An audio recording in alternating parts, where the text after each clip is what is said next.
பேசிட்டு பிரபுதன் அருணன் இடைவெளிக்கு முன்பு வைத்து முக்கியமான ஒரு கேள்வி, சாதி ஒழிப்பு அப்படிங்கிற பயணத்தை நோக்கி போகும்போது அதற்கு தேவைப்படக்கூடிய எல்லா அம்சங்களையும் களத்தில் பரிசோதித்து பார்ப்பது, அதை நடத்தி பார்ப்பது மட்டும்தான் தீர்வாக அமையும். அப்ப சாதி மறுப்பு திருமணங்களை எதிர்த்தால் அது சாத்தியமே ஆகாது. அது சாதி ஆணவத்திற்கும் ஆதிக்கத்திற்கும் துணை போற ஒரு செயல் தானே. அதாவது நாங்க நீங்க சொல்றது என்னன்னா சாதி ஒழிக்கணும் அப்படின்னு சொல்றீங்க. நான் என்ன சொன்னா சாதி மறையணும். சாதி ஒழிக்கணும்னா இன்னைக்கு இனம், மதம், ஜாதி எல்லாமே இருக்கு. நீங்க எதோ ஒன்னத்தை ஒழிக்கணும் திணிக்கும் போதுதான் அதுக்கு மேல ஒரு எதிர்ப்பு வரும். ஹிந்தியை நீங்க திணிக்கிறதுனால தான் இன்னைக்கு நாங்களாம் ஹிந்தி படிக்காம இருக்கோம். எதையுமே ஒரு ஒழிக்கணும்னு இது பண்ணக்கூடாது. அது மறையும். எப்ப மறையும்னா இன்னைக்கு நான் நகரத்துல இருக்கேன். எனக்கு இங்க சாதியை பற்றிய ஒரு நண்பர்கள் இருக்கும்போது ஜாதியை பத்தி ஒரு பெரிய விஷயமாவே இருக்காது. ஸோ எஜுகேஷனும் அந்த நகரங்கள் உருவாகும் போதுதான் இந்த ஜாதின்றது படிப்படியாக மறையும். நீங்க போட்டு ஒழிச்சிடணும், ஜாதி இன்னைக்கே ஒழிச்சிருவோம்னு சொல்லிட்டு இது பண்றலாம், அதெல்லாம் கனவு. அந்த மாதிரி பண்ண முடியாது, அந்த மாதிரி நடக்காது. நான் என்ன சொல்றேன், இன்னொரு விஷயம் மேல நீங்க சொல்லக்கூடிய விஷயம், ஜாதி ஒழிப்பு ஜாதி இன்டர்காஸ்ட் மேரேஜ், அது என்ன சொல்லுவோம், சாதி திருமணங்கள், அதற்கு நாங்க எதிரானவர்களே கிடையாது. நீங்களா அதை அசியூம் பண்ணிக்கிறீங்க, எங்க மேல வைக்கக்கூடிய குற்றச்சாட்டு. என்னைக்கு ஜாதி மறுப்பு திருமணத்துக்கு நாங்க எதிராக இருந்திருக்கோம் நீங்க சொல்லணும். ஒன்னே ஒரு விஷயம், ஜாதி மறுப்பு திருமணம், அதை இன்டர்காஸ்ட் மேரேஜ் நானே என் நண்பர்களுக்கு 2 பேருக்கு செய்து வச்சிருக்கோம். பட் அது நேச்சுரலா இருக்கும், அது தானாக வர வேண்டும். நீங்க அதை திணிக்க கூடாது.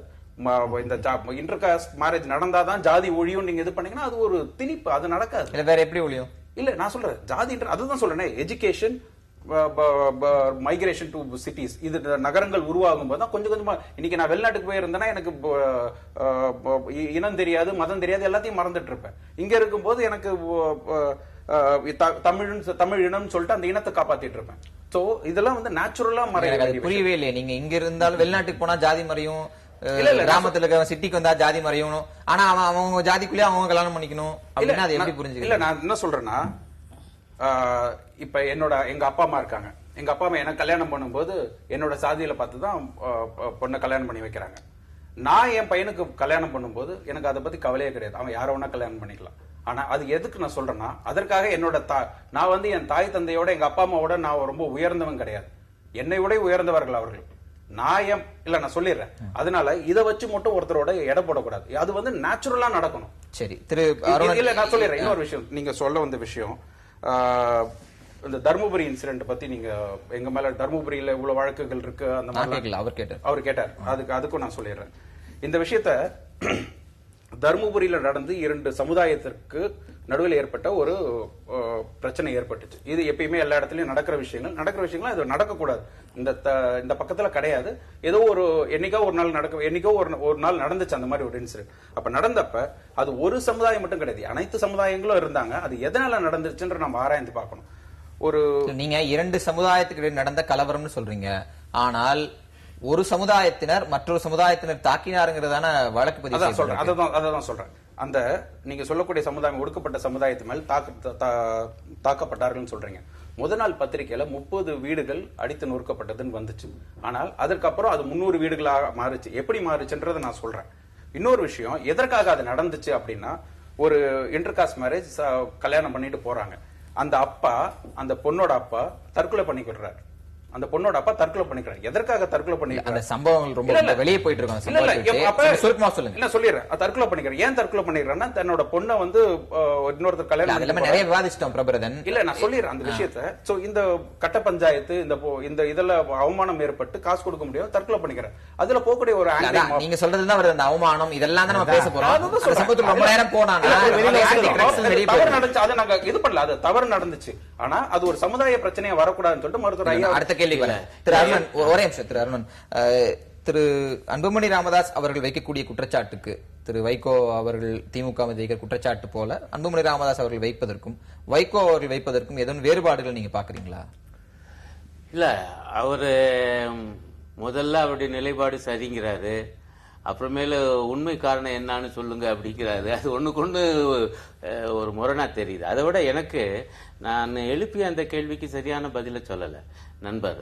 இந்த மாதிரி சாதி ஒழிப்பை நோக்கி நாம் பயணிக்கணும். நான் ரொம்ப கவனமா தான் சொன்னேன். எவ்வளவு பல 100 ஆண்டு காலமா இருந்தது, திடீர்னு ஒரு நாள் ஒழியவும் செய்யாது, மறையவும் செய்யாது என்பதை நான் ஏற்றுக்கொள்கிறேன். ஆனா அதை நோக்கிய நம்முடைய பயணம் எந்த நிலையில இருக்கு என்பதுதான் என்னுடைய கவலை. ஆக இந்த சாதி மறுப்பு திருமணம் என்பது மிக முக்கியமான ஒன்று, அடிப்படையான ஒன்று. ஆனால் அது பற்றி பாமக தலைமையுடைய நிலைப்பாடு என்ன? நாங்க அது எதிர்க்கவே இல்லை. இல்லங்க, முடிக்கல. நீங்க இப்ப சொல்றீங்க நீங்க. ஆனா நடைமுறையில இப்ப சமீப காலமா அதுவும் என்ன நிலைப்பாடு எடுத்தாங்கன்னா, இந்த சாதி மறுப்பு திருமணங்கள் சில எழுந்த பொழுது அதை எதிர்த்து தான் சில அமைப்புகளுடைய கூட்டத்தை நான் வந்து உண்மையில ஒரு கட்டத்துல நான் ரொம்ப பெரிதும் மதித்திருந்தேன். நான் ஐயாவோடெல்லாம் அவங்க என்னை கூப்பிட்டு அவங்க மேடையில பேச வச்சிருக்காங்க பெரியாரை பத்தி எல்லாம். ஆனால் சமீப காலமாக இந்த சாதி மறுப்பு திருமணங்களை எதிர்த்து ஐயா ஒரு இயக்கத்தை கண்டாரா இல்லையா? இந்த விவகாரம் ஒட்டித்தான் மதுரையில வந்து பேசும்போது ஐயா என்ன சொன்னாங்கன்னா, காதலாவது கத்திரிக்காயாவதுட்டாங்க. நான் உண்மையிலேயே அதிர்ந்து போனேன். நான் முடிச்சறேன். இப்போ உங்க பாருங்க, இப்ப இந்த தர்மபுரி இளவரசர் விவகாரத்தை ரொம்ப லேசா போற போக்குல சொல்றாரு. வந்து அது இயல்பா அந்த காதல் திருமணம் நடக்கணும்ங்கிறாரு. நான் என்ன கேட்கிறேன், அது மெய்யான காதலா பொய்யான காதல் கூட இருக்கலாம், நான் ஒத்துக்கிறேன். ஆனா மெய்யான காதலா பொய்யான காதலாங்கிறது அந்த ஜோடி தானுங்க முடிவு செய்யணும். வயசுக்கு வந்து அந்த ஜோடி தானே முடிவு செய்யணும். ஒரு கட்சியோ ஒரு அமைப்போ பாமகக்குள்ள மட்டும் அந்த விவாதத்தை போறதுனால மறுபடியும் கேட்கிறேன், இது போன்ற உணர்வுகள் எல்லா கட்சிக்குள்ளயும் தானே இருக்கு. நீங்க தேர்தல் சமயங்கனால வேட்பாளர் தேர்வு தொடங்கி பரப்புரைக்கு போற வரைக்கும் எல்லா கட்சியிலும் தானே இருக்கு. ஒரு நபர் தமிழகத்திற்கு பிரபலமான நபரா இருக்கிறார், ஆனா அவர் போட்டி போடும் போதா ஏதோ ஒரு இடத்துல ஒரு தென்கோடியில அவர் சார்ந்த சாதியின் அதிகமா இருக்கிறாங்கன்னு சொல்லப்படுற இடத்துல போய் தானே போட்டி போடுறாரு. இல்லங்க, நான் எல்லா அரசியல் கட்சிகளும் ஊடுருவிக்கின்றது உண்மைதான். இல்ல, அதைத்தான் சொல்றேன். எந்த கட்சியாக இருந்தாலும் அந்த தலைமை, குறிப்பா கீழ்மட்டத்தில் கூட இருக்கலாம், ஆனா தலைமையிலேயே சாதிய பார்வை அல்லது சாதிய வன்மம் இருக்குமேயானால் அது கண்டிப்பாக கண்டிக்கத்தக்கது. ஏன்னா அது ஒண்ணு சமுதாயம் முன்னேறவே செய்யாது. ஒரு வாக்கியம், ரொம்ப முக்கியமான வாக்கியத்தை வைகோ அவர்கள் தன்னுடைய அறிக்கையில சொல்லியிருக்காரு. அவர் நொந்து போய் தான் சொல்லியிருக்காரு, தமிழ் சமுதாயம் 50 ஆண்டுகள் பின்னோக்கி போயிடுச்சு. இளம் நெஞ்சிலே, மாணவர்கள் நெஞ்சிலே இந்த சாதியம் என்கிற விஷம் திட்டமிட்டு விதைக்கப்படுகிறது அப்படிங்கிறார். அது பெரிதும் உண்மை. அது வந்து யார் செய்தாலும் அதை தவறுதான் சொல்றேன். நான் பாமக மட்டும், பாமக என்னன்னா சமீப காலத்தில் அந்த மாதிரி வந்துருச்சு, கிடையவே கிடையாது. இல்லங்க, அதுதான் அவர் பாட்டுக்கு புறாமே நாடக காதல் அப்படிங்கிறாரு. அது எப்படி சரியா இருக்க? நான் இந்த இடத்துல இன்னொரு கேள்வி கேட்கிறேன். இங்கதான் இந்த தமிழக சூழல் தான் நம்ம எந்த அளவுக்கு இன்னும் மற்ற விஷயங்கள், சமூக நீதிக்கான மண், ஜாதி ஒழிப்பு நாங்க பேசணும், பெரியார் பிறந்த மண்லாம் சொல்ற இடத்துலதான் ஒரு சாதி ரீதியான அமைப்பாக இருந்து அது பின்னர் அதனுடைய பேரன்பாடியாகவோ இல்ல அதனுடைய பேரலாகவோ ஒரு அரசியல் கட்சியாக இருக்கிறது பல இடங்கள்ல இருக்கு. பல ஒரு தனிப்பட்ட சொல்லிட முடியாது, பல இடங்கள்ல அது இருக்கு. அந்த பேட்டர்ன் வளர்ந்ததற்கு யார் காரணம்? இல்ல ஒண்ணுங்க, நான் ஒன்றை இப்ப பதிவு பண்ண விரும்புறேன்.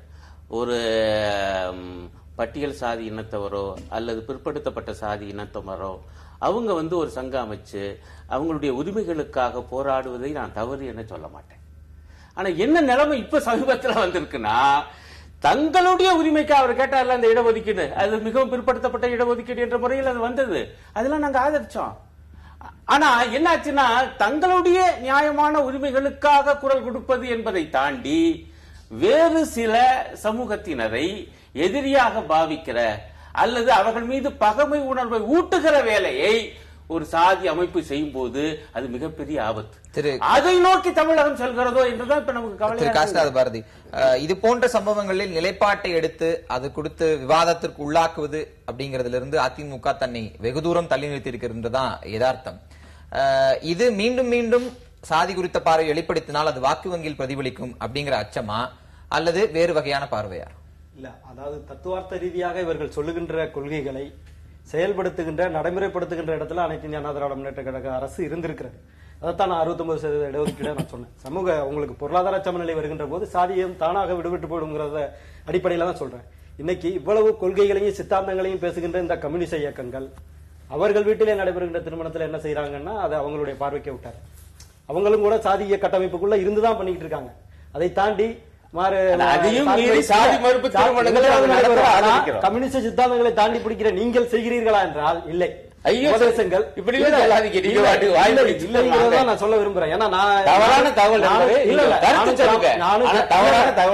கிராம பகுதியில இருந்து வந்தவன் தான். எங்க பகுதியில் இருக்கிற கம்யூனிஸ்ட் சித்தாந்தவாதிகளை நான் பார்த்து கொண்டுதான் இருக்கின்றேன். அதனால நான் யாரையும் குறிப்பிட்டு சொல்ல முடியாது. ஆனா எல்லாமே உபதேசங்கள் அடுத்தவர்களுக்கு தான் நடக்குது தவிர தங்களுடைய இல்லங்களில் நடக்கின்ற திருமணங்களில் நடைபெறுவதில்லைங்கிறதா என்னுடைய குற்றச்சாட்டு. எங்க தரப்புல என்ன பண்றாங்கிறத அவங்க பதிலா சொல்லட்டும், அது வேற விஷயம். அடுத்ததாக வந்து இன்னைக்கு வந்து இந்த திராவிட முன்னேற்ற கழகம் ஏன் இந்த சாதிய சித்தாந்தத்தை அங்க வந்து கோயில்பட்டியில் அவங்க நடைமுறைப்படுத்தி இருக்கிறாங்கன்னா, இன்னைக்கு அவர்கள் வெற்றி பெறுவதற்கான வாய்ப்புகள் குறைகின்ற சூழ்நிலையில அவர்கள் சாதியத்தை முன்னிறுத்தி தீவிரவாதத்தை முன்னிறுத்தி அங்க வன்முறையை தூண்டலாமாங்கிற முயற்சி தான். ஏன்னா அவங்களுடைய கட்சியை அப்ப நீங்க கடம்பூர் ராஜு மாத்தின காரணம் என்ன? அந்த இல்ல கடம்பூர் ராஜு மட்டும் தான் மாத்திருக்கோமா?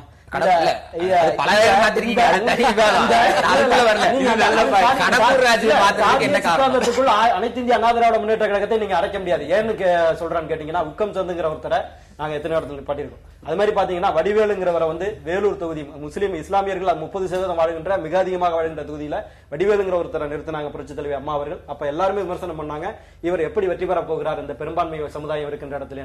அவர் வெற்றி பெற்று அமைச்சராகவும் இருந்தார். அதனால வந்து அனைத்து இந்திய அண்ணா திராவிட முன்னேற்ற கழகத்தில் அடிப்பட்ட தொண்டராக இருந்தால் மட்டும் போதும், விசுவாசியாக இருந்தால் மட்டும் போதும், நிச்சயமாக அவர்கள் எந்த இடத்துக்கு வர முடியும். சாதி பார்க்கின்ற இயக்கம் ரொம்ப சுருக்கமாக அரசியல் களத்தில் சாதி குறித்து விவாதங்கள் எழுவது ஆரோக்கியமானதா? அது எதை நோக்கி போக வேண்டும்? அதாவது நீங்க சொன்னீங்க வைகோ அவர்கள் ஜாதியெல்லாம் கடந்து பேசினார்னு சொல்லிட்டு, இதே குன்னத்துல அவர் ஓட்டு கேட்கும் போது, குன்னத்துல ஜெயங்கொண்டத்துல ஓட்டு கேட்கும் போது என்ன சொன்னாருன்னா, சசி பெருமாள் அவர் ஒரு வன்னியர், அவர் இந்த தோல்ல நான் சுமந்துட்டு போனேன். இது தேவையில்லாத ஒரு வாதம். அதே மாதிரி இந்த இஷ்யூவை வைகோ அவர்கள் எப்படி ஹேண்டில் பண்ணிருக்கணும்னா, உண்மையாவே ஒரு கம்யூனல் டென்ஷன் இருக்குன்னு வச்சுப்போமே, திமுக தூண்டி விட்டாங்கன்னு வச்சுப்போம். அப்படி இருந்தா என்ன செய்திருக்கணும்னா, இது ஒரு ப்ளோவே பண்ணிருக்கூடாது. இந்த விஷயத்தை 4 செவத்துக்குள்ள வச்சுட்டு இந்த மாதிரி ஒரு பிரச்சனை இருக்கு, மிகப்பெரிய ஒரு சண்டை வரலாம், அந்த மாதிரிலாம் ஏதோ அவருக்கு தோணி இருந்துச்சுன்னா அமைதியாக இது பண்ணி போயிருக்கணும். ஆனா இதை வந்து 100 பேர் என்கிட்ட வாங்க, நான் வேலை வச்சு சண்டை போடுவேன், என்கிட்ட வந்து குத்த வாங்க, நான் பாத்துக்கிறேன், இந்த மாதிரி எல்லாம் இது வந்து இது அரசியல் மாதிரி தான் எனக்கு தெரியுது. அதே உங்களுக்கு இறுதி கருத்தா எடுத்து இன்னொரு விஷயம் சொல்லிடுறேன். அதாவது இந்த ஒடுக்கப்பட்ட மக்களை வச்சு என்ன பொறுத்தவரை எல்லாருமே அரசியல் தான் பண்றாங்களே தவிர உண்மையாக யாரும் செய்யல கிடையாது. ஏன் நான் ஒரே ஒரு விஷயத்தை சொல்லிடுறேன். இன்னைக்கு எந்த ஒரு இந்த ஆணவ கொலைன்னு சொல்றாங்களே, இதுக்கெல்லாம் போராடியவர்கள் SVS காலேஜ்ல ரோஹித் வெமுலாக்கெல்லாம் இங்க இருந்து ஓடாங்க. SVS காலேஜ்ல 3 பெண்கள் இறந்தார்கள். 3 பெண்கள் யாருமே தலித் கிடையாது. ஆனா மேனேஜ்மெண்ட் ஒரு தலித். இதற்கு பின்னாடி ஒரு அரசியல் கட்சி இருக்கு. ஏன் இவர்கள் அதற்கு SVS காலேஜ்ல 3 பெண்கள் சேர்ந்து எவ்வளவு பெரிய விஷயம், இதுக்கு என்ன போராட்டம் செய்தார்கள், என்ன செய்தார்கள் என்னோட கேள்வி. ஏன்னா அதை சொல்றேன்னா, அதே அதுல ஒரு பெண் தலித்தாக இருந்திருந்தால் இவர்கள் ஊரெல்லாம் கூட்டி ஒப்பார வச்சிருப்பாரு. நான் ஏன் இதை சொல்ல வரேன்,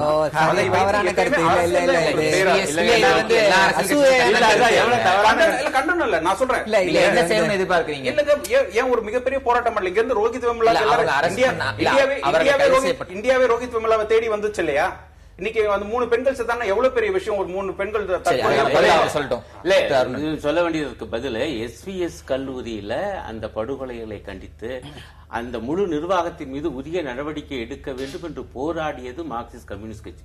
இன்னும் என்னன்னா, அந்த படுகொலைகள் நடக்கிறதுக்கு முன்பே அந்த கல்லூரி எவ்வளவு கேவலமா இருக்குது, அங்க எந்த ஏற்பாடுகளும் இல்லை என்று சட்டமன்றத்தில் பேசியவங்க எங்களுடைய MLA.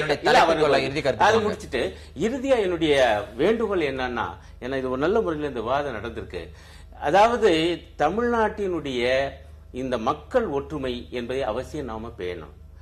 பிற்படுத்தப்பட்ட மக்களோ அல்லது பட்டியல் சாதி இனத்தவரோ பெரும்பாலோர் பாட்டாளி மக்கள் தான். ஒரே ஒரு புள்ளி வரும், தமிழ்நாட்டில் இருக்கக்கூடிய விவசாய கூலிகளில் 55% பேர் பட்டியல் சாதியினர் என்றால் 45% பேர் பிற்படுத்தப்பட்ட சாதியினர். இதுதான் 2 பேருக்கு அடிப்படையில் பொருளாதாரங்கிறது பாட்டாளி மக்கள்.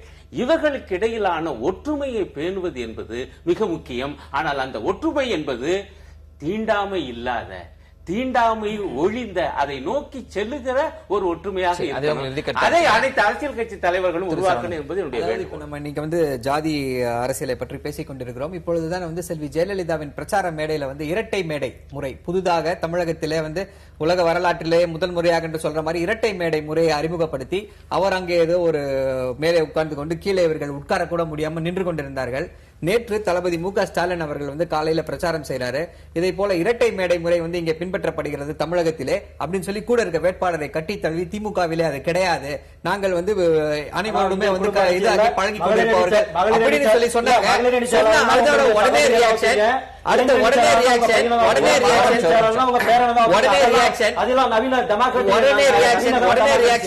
இரட்டை மேடை பிறகு பட்டத்தில் ஆட்சிக்கு வர்றாரு. இல்ல இல்ல அவர் பர்சனல் விமர்சனத்துக்கு வர்றதுனால நான் வர்றேன். இரட்டை மேடை முறை தமிழகத்திலே தமிழகத்திலே அறிமுகப்படுத்தியது யார்? இன்னைக்கு தளபதி மு க ஸ்டாலின் அவர்கள் வந்து பிரச்சாரத்தில் சொல்றாரு, பிரச்சாரத்தில் சொன்ன உடனேயே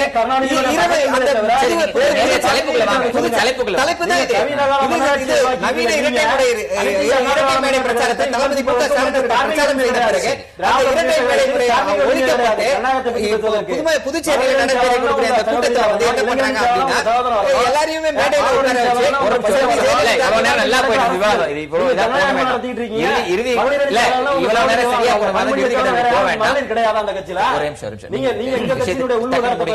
அதாவது அதான் தளபதி காலையில் அந்த பிரச்சாரத்தை எடுத்து வைக்கிறார். சரி அதெல்லாம் பிரச்சாரத்தை எடுத்து வைக்கிறார். எடுத்து வைத்த உடனே என்ன சார்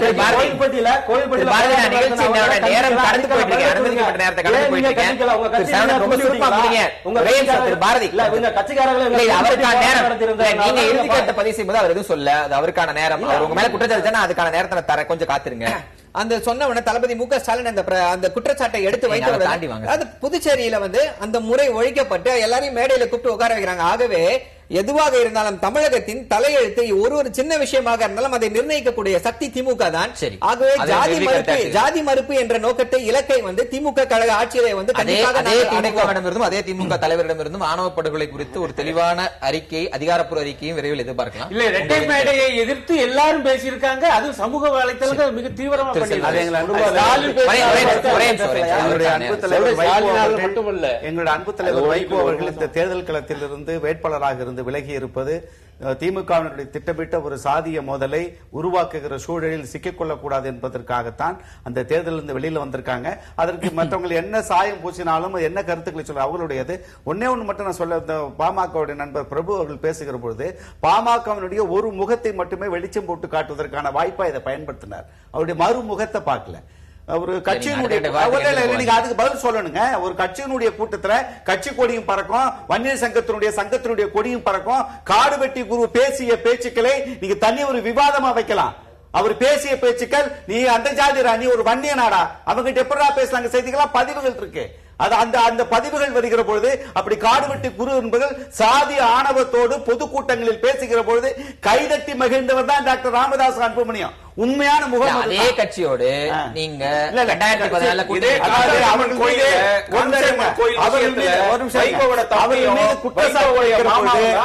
அவர்களோட தூண்டுதல் பேரில் தான்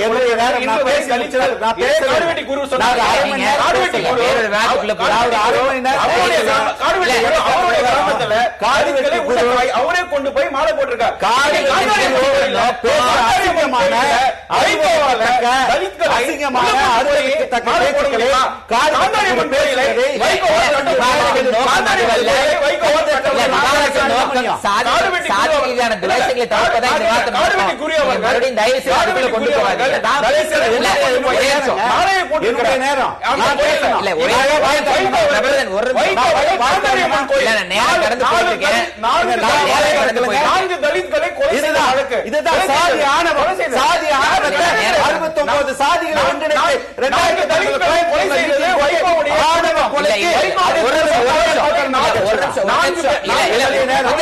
கொஞ்சம் காத்திருங்க. என்னுடைய நோக்கம் சாதி துவேஷங்கள் ஏற்படுத்தல.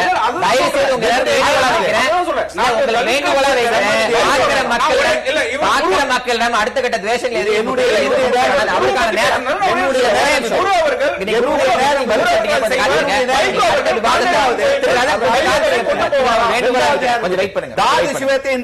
தமிழக அரசியல் கட்சிகளில் சாதியை மட்டுமே அடிப்படையாக கொண்டு தாதி சுவேத்தை கொண்டு வந்து இரண்டு சாதிகளுக்கு மத்தியில் கலவரத்தை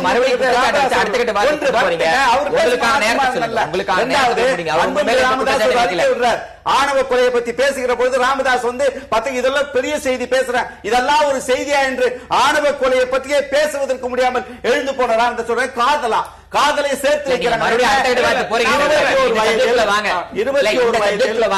நீங்க அப்படி என்றால் நீங்கள் அவர்களோட கூட்டணி வைத்திருந்த காலகட்டங்களிலேயே அவர் நிலைப்பாட்டை அதாவது ஒரு அப்ப நீங்க முக்கியமான ஒரு கண்டிச்சு ஏதாவது சொல்ல விஷயத்தை பத்தி பேசுகிற பொழுது அது திசை திருப்புகிற மாதிரி ஏற்கனவே கடந்த காலங்களில் நடந்த கூட்டணிகளை பத்தி பேசுவதில்லை. இப்ப அவர் பேசும்போது நான் வாயை திறக்கல. அவருடைய கருத்துக்கள் ஒரு பரீட்சை எக்ஸாம் வைத்து வந்தவர் மாதிரி பேசுறாரு.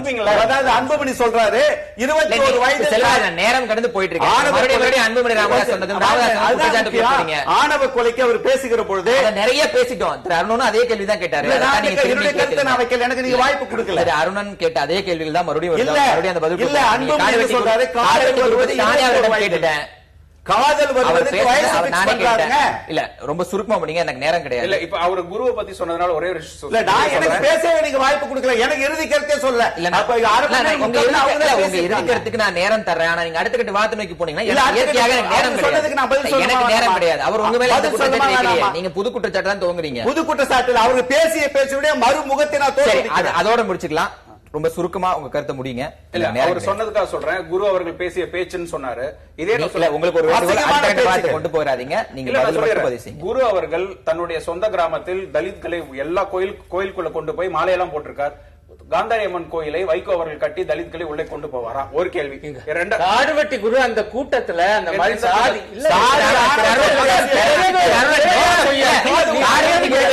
சரியா தப்பா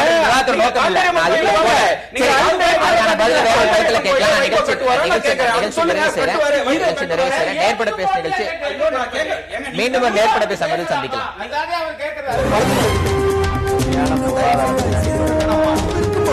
எதிர்த்து பேசிட்டு